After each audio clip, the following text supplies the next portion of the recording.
Perfect. Wonderful.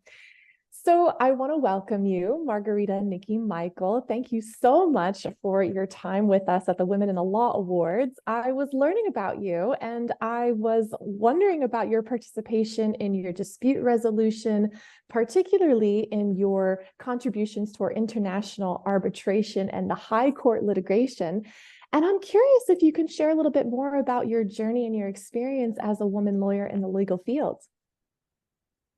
Good question. So I started off as a trainee in the Magic Circle here in England and Wales. I started off at a firm named Freshfields Brookhouse Derringer.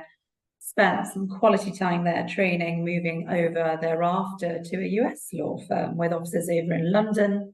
I spent around about 9.5 years there, and then decided to just make my own way onto a new platform named Keystone Law, where effectively I eat what I kill. It's not a traditional law firm model. And thereafter, in parallel, what I'm doing is acting as a consultant to various outfits, one being Linklater's contractor arm named Relink. So it's been a very varied and diverse expedition, if you like, to my ultimate goal of being this lawyer who can represent clients both before tribunals and also before the English High Court. Your question of my experience as a female lawyer in that process and on that track is an interesting one. I think I've been fortunate enough to have been given learnings along the way to enable me to effectively feel as though I'm on an equal playing field and therefore have equal opportunities as against my male counterparts. But clearly there are issues that the world is discussing, and there are different issues as against which jurisdiction you're practicing in, which country you're in. So I think that's another sort of conversation altogether, but I don't want to waffle too much in my answer. If you'd like to hear more about a sort of certain part or element of it, I'd be happy to answer. Well, I guess I'm curious about the challenges that you faced, because many women, especially in the legal field, because it is mostly male dominated, have faced some sort of challenges in advancing their career. Can you speak a little bit more about maybe some of the challenges that you've faced and some of the ways that you've overcome them? So I think first off, when we talk about sort of challenges and this bias that we're talking about, a lot of it, from my experience, has been unconscious. So it's not effectively a man, woman sitting in a room before, let's say, a partner of some sort, be it female or male, and they say, oh, that's a woman, therefore we're not going to give her this kind of work, and he's male, and therefore we're going to give her that. It's the stereotype embedded in people's minds, those urban myths, i.e., let's take that female and think to ourselves, well, she has childcare constraints, maybe she can't do that big case that's coming in. Oh, but he's a male, he's got a wife at home looking after the kids, therefore he's probably going to be better off doing it. I've probably not had that experience in person, but I certainly know people who have had. And it's all about breaking down those stereotypes. In answer to your question, I've always been very direct in my communications, direct about what I want. I think one of potentially the issues that we as women have is that we start off by saying, oh, no, I didn't do X correctly, but I can do better next time. Do not do that. And I think that's probably a question that you're going to ask me a little bit later about sort of helpful tips. But there was one big research project that took place in England and Wales, and the outcome of that research project was when women were going into promotion interviews, they were starting off with the negative followed by the positive, and the male counterpart would come in with pretty much the positive of what they've achieved during that year. So I have taken that on throughout my career, and I've always taken a very solid stance as to the belief in my own work product, in my ability to service the client, in my ability to service the firm. And I think once you remove gender from your mind and that consciousness that there is an unconscious bias, it almost helps to sort of, clear the waters and have very direct conversations with counterparts and seniors. Absolutely. And when you're mentioning the unconsciousness, it doesn't just live in the minds of men, it also lives in our own mind as well, especially Absolutely. When you were mentioning that you have this quality of speaking very directly and advocating with your voice, with your words, what it is that you want, that is a key skill that most women, at least as far as I know, are not really taught from a very young age. What other kind of skills and qualities do you think would help us women in unlearning that unconscious bias that we've been trained for so long, besides talking directly? What other skills do you think would help us? I think we have sort of the concept of, oh, she's whiny, or she's high maintenance, or she's difficult.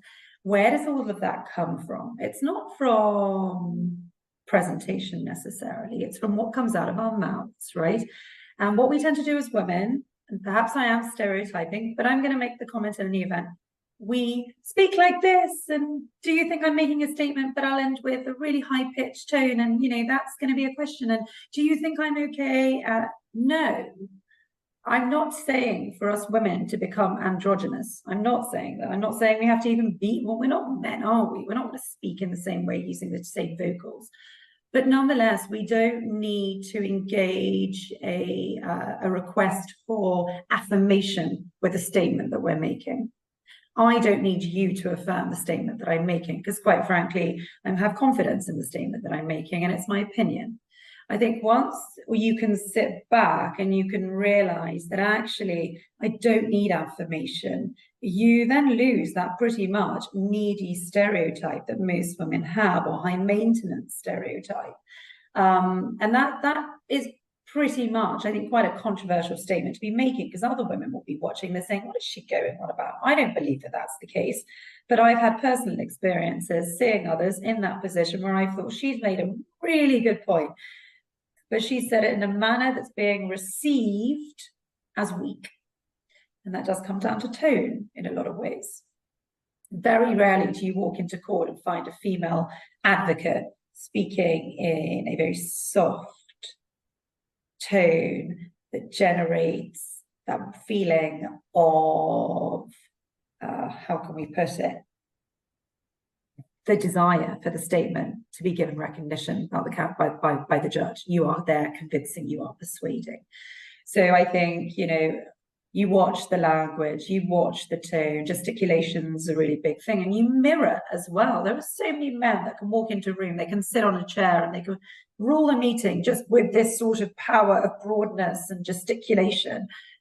Mirror them. I'm 5'3.5". I walk into meetings and I will happily mirror my 6 foot whatever counterpart. So it's all about having that strength and power and the knowledge that there are certain things that potentially we're doing that we're not realizing in our presentations, for example, vocal, tonal, gesticulation, as I say, that really do impact. It sounds like all of this is something that we would practice as well, something that we would need to actively practice, maybe not just in a professional setting, but also in our personal setting, which would help translate that mirroring, that sense of power and that sense of confidence, which will never look like a man. It will never come off as and why do we want to look like a man? I definitely don't. I would agree, like 100%. Yes. I would agree. And there's like this balance of finding an embodiment of your feminine essence, but also where there is power and strength that is behind it. And that takes practice. That takes a lot of practice. As I'm thinking about the balancing of this feminine embodiment as well as its strength and power, you were mentioning a while ago about opportunities that maybe would be given to a man versus a woman because of these personal responsibilities, such as caregiving and managing the home and being responsible for the dynamics of the family.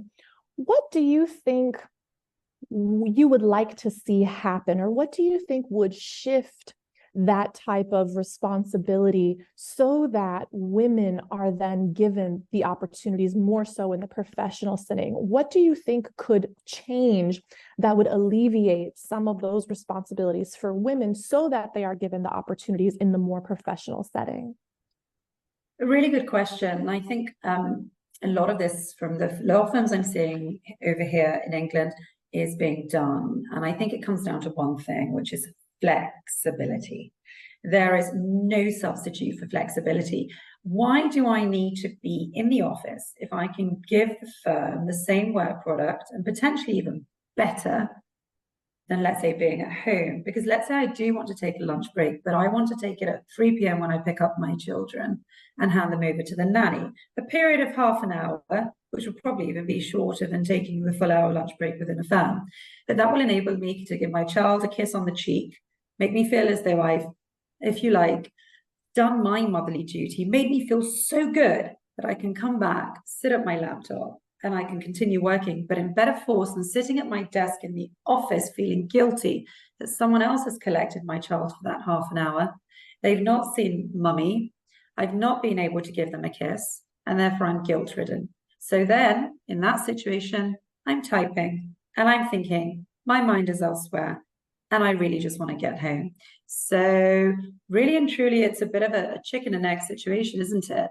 All you want is a little bit of flexibility to maneuver into your different role, potentially as a mother or as a caregiver, which is effectively akin to taking a lunch break.